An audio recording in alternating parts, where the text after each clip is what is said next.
সাকিবের ফর্মের উপর নির্ভর করবে সেটা, এবং তখন সে ক্রিকেটে থাকবে কি না সে তার উপর নির্ভর করবে। আমি কখনোই খেলাধুলার মধ্যে রাজনীতিকে আনতে চাইনি এবং বিশ্বাসও করি না। সুতরাং যে যোগ্য সে অবশ্যই আসবে। এই মানুষটাকে নতুন করে পরিচয় করিয়ে দেওয়ার কিছু নেই, তবে আজকে রাজনৈতিক কোনো আলাপ আড্ডা না, আজকে একদম ক্রিকেটই আড্ডা, কেননা ক্রিকেট মাঠেই হাজির তিনি। আচ্ছা, শুরুতেই জানতে চাচ্ছি যে কতদিন পরে এই হোম ক্রিকেটে আসা, আন্তর্জাতিক কোনো ক্রিকেট ম্যাচ দেখতে? এখানে আপনার লাস্ট ম্যাচ একটা হয়েছিল আমার যতদূর মনে পড়ে, পাকিস্তান বাংলাদেশের, সেই ম্যাচ দেখতে এসেছিলাম। সেটা কত সালে আমার ঠিক মনে নেই। খুব সম্ভবত 2012 এশিয়া কাপের ফাইনালটা হবে। হ্যাঁ, maybe that was my last match আর কি। আর মাঝখানে আমাদের পার্টির একটা খেলা হয়েছিল, সেই খেলায় এসেছিলাম কিছুদিন আগে। এর মাঝখানে আর স্টেডিয়ামে আসা হয়নি, সুযোগ হয়নি। আচ্ছা, একটু কাকতালীয় কি না যে 2012 সালে আপনি যে ম্যাচটা দেখেছিলেন সেটাও বাংলাদেশ ভার্সেস পাকিস্তান, আজকে এত বছর পর আবার বাংলাদেশ ভার্সেস পাকিস্তান। আগের দিন ওই ম্যাচটা বাংলাদেশ 2 রানে হেরেছিল খুব সম্ভবত, তো আজকে নিশ্চয়ই জয় নিয়ে বাড়ি ফেরা যাবে। আপনার আত্মবিশ্বাসটা কি বলে? আমি তো মনে করি যে আজকে জয় নিয়ে বাড়ি ফেরা যাবে, কারণ এখন পর্যন্ত তো বাংলাদেশের পারফরমেন্স খুবই ভালো হয়েছে, ভালো করছে।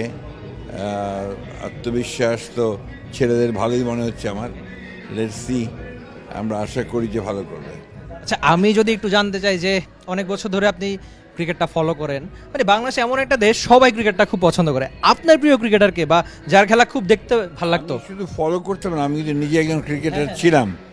আমি বাংলাদেশ ক্রিকেট বোর্ডের মেম্বারও ছিলাম, এটা অনেক আগে অবশ্য। তো বাংলাদেশের ক্রিকেট নিঃসন্দেহে এখন খুব একটা ভালো জায়গায় যাচ্ছে না। কিছুদিন আগেও খুব ভালো করছিল, আমার মনে হয় আবার ঘুরে দাঁড়াচ্ছে। আশা করি যে ঘুরে দাঁড়াবে। আচ্ছা, সঙ্গে আরেকটা ব্যাপার, আপনি বলছিলেন যে আপনি সরাসরি বিসিবির সঙ্গে কাজ করেছিলেন, সেটা অনেকটা আগে, সবশেষ খুব সম্ভবত 1995 বা 96 দিকে। তো তখনকার ক্রিকেটার এখনকার ক্রিকেটের মধ্যে আপনি কি পার্থক্য দেখেন যে একটা সময়? এখন তো ক্রিকেট অনেক প্রফেশনালিজম এসছে, এতে আপনার টেকনিকও অনেক ভালো হয়েছে, তবে এখন সুযোগ তো অনেক বেশি। সেই সুযোগগুলো কাজে লাগিয়ে আমাদের ক্রিকেটাররা ভালো করবে বলে বিশ্বাস করি, এবং আশা করি যে আরও ভালো হবে।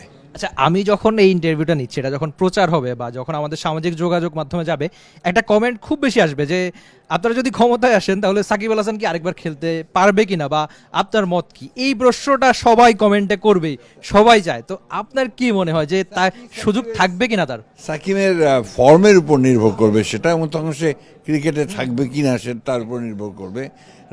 আমি কখনোই খেলাধুলার মধ্যে রাজনীতিকে আনতে চাইনি এবং বিশ্বাসও করি না। সুতরাং যে যোগ্য সে অবশ্যই আসবে। আচ্ছা, আমি একটু ইন্ডিভিজুয়াল কোন একটা নাম শুনতে চাচ্ছিলাম যে যার খেলা আপনি মাঠে দেখতে বা টিভি স্ক্রিনে দেখতে পছন্দ করতেন, এমন কোনো নাম? সবচেয়ে প্রিয় খেলোয়াড় বাংলাদেশ টিমের মধ্যে মুশফিকুর রহমান। মানে মুশফিকের খেলা দেখতে খুব পছন্দ করতেন। তো আরেকটা ব্যাপার হচ্ছে, একটা সময় থাকে যে সময়ের সঙ্গে সঙ্গে ক্রিকেটটা অনেক বেশি এগিয়ে যায়। আমি যদি জানতে চাই যে আপনারা যখন ক্ষমতায় আসবেন, সরাসরি ক্রিকেট এমন একটা খেলা বাংলাদেশের প্রত্যেক মানুষ ক্রিকেটটা অনেক বেশি ওন করে, পছন্দ করে, নিজেদের মনে করে। তো মনে হয় কিনা যে আপনারা ক্রিকেটটাকে এগিয়ে নিতে অনেক বেশি কাজ করবেন? সেই কাজগুলো কি হতে পারে আপনার ধারণা, যেহেতু আপনি আগে ক্রিকেট বোর্ডের সঙ্গে ছিলেন? ক্রিকেটের ইতিহাস সম্পর্কে, বাংলাদেশের ক্রিকেটের ইতিহাস সম্পর্কে আপনার জানা আছে। আমাদের ক্রিকেটকে সামনে এগিয়ে নিয়ে যাওয়ার ব্যাপারে আমাদের আরাফাত রহমান কোকোর একটা বিশাল ভূমিকা আছে, এবং উনি এটাকে রাজনীতির বাইরে রেখে ক্রিকেটকে এগিয়ে নিয়ে গিয়েছিলেন। এবং স্বাভাবিকভাবেই আপনার আমাদের যারা এই খেলাধুলার সঙ্গে জড়িত ছিলেন, আমাদের খোকা ভাই ছিলেন, তিনি একটা বড় ভূমিকা পালন করেছেন। এবং আমি অত্যন্ত আশাবাদী যে যদি আমরা কখনো সুযোগ পাই, জনগণ যদি আমাদেরকে সুযোগ দেয়, তাহলে ক্রিকেট আরও বেশি উন্নত হবে বলে আমরা বিশ্বাস করি। আচ্ছা, আর সঙ্গে আরেকটা ব্যাপারে একটু জানতে চাই যে বাংলাদেশ এখন পর্যন্ত আইসিসি ইভেন্টে কোনো মানে বৈশ্বিক আসরে চ্যাম্পিয়ন হয়নি। তো এই ব্যাপারটা মনে হয় কিনা যে বাংলাদেশের মানুষ যে পরিমাণ ক্রিকেটটা ভালোবাসে, সবাই ওন করে, যে একটা ট্রফি অন্তত জেতা উচিত? আপনি তো অনেকদিন ধরে ক্রিকেটের সঙ্গে রয়েছেন, ক্রিকেটটা ফলো করেন, তো এই ব্যাপারে যদি আমি জানতে। সবাই আশা করে তাই, আমরাও আশা করি তাই। তবে আমি যেটা মনে করি যে এটা তো আপনার ডিপেন্ড করে অনেকগুলো ঘটনার ওপরে, অনেকগুলো বিষয়ের উপরে। সেই ক্ষেত্রে আমার আশা তো প্রত্যেক মানুষের আছে, আমার সবচেয়ে বেশি আশা আছে যে বাংলাদেশ ভালো করবে। সারা বাংলাদেশে এখন একটা নামে কথা হচ্ছে, সাকিব আল হাসানকে এখন দেশে আসতে দেওয়া হচ্ছে না। কে বা কারা আসতে দিচ্ছে না সেটাও আমরা জানি, তো আমরা বুঝি, আমরা এই ব্যাপারটা এখন না তুলি। তা আমরা জাস্ট এখন 4 দফা নিয়ে আসতেছি, এই 4 দফাটা নিয়ে কথা বলবো। দেন আমাদের 4 দফা যদি 24 ঘন্টার মধ্যে না আদায় হয়, সেক্ষেত্রে আমরা 1 দফাতে যাবো। 4 দফার প্রথম দফা, অতি সত্বর সাকিব আল হাসানকে বাংলাদেশে আসার সুব্যবস্থা, মিরপুরে তার শেষ ম্যাচ খেলার সুযোগ করে দিতে হবে। দেশ আগমনে, দেশ ত্যাগে এবং বাংলাদেশে অবস্থানকালীন সময়ে তার নিরাপত্তা নিশ্চিত করতে হবে।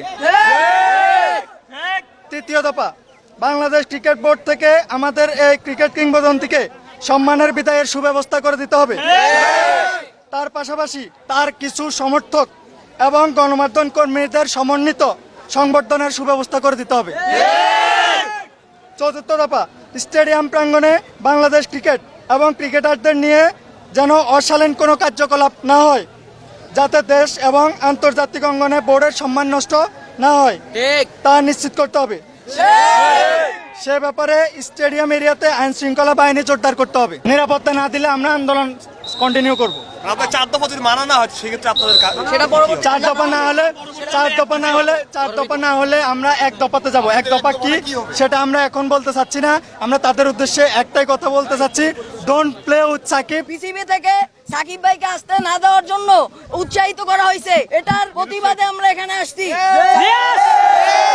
সাকিব ভাই যেন আমাদের এখান থেকে বিদায় নিতে পারে, কানপুরে যেন সাকিব ভাইয়ের বিদায় না হয়। সাকিব ভাইয়ের বিদায় হবে মিরপুর শেরেবাংলা স্টেডিয়ামে, আমাদের সামনে বিদায় হবে সাকিব ভাইয়ের।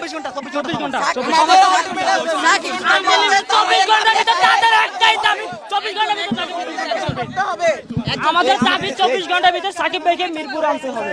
আমাদের প্রিয় উপদেষ্টা আসিফ মাহমুদের কথা প্রত্যাখ্যান করতে হবে এবং 24 ঘন্টার আলটিমেটাম আমাদের সাকিব ভাইকে আমাদের দলে মিরপুর স্টেডিয়ামে আমাদেরকে বিদায় দিতে হবে এবং মিরপুর স্টেডিয়ামে যেন সাকিব ভাই আমাদের বিদায় নিতে পারে, এটাই আমাদের প্রত্যাশা।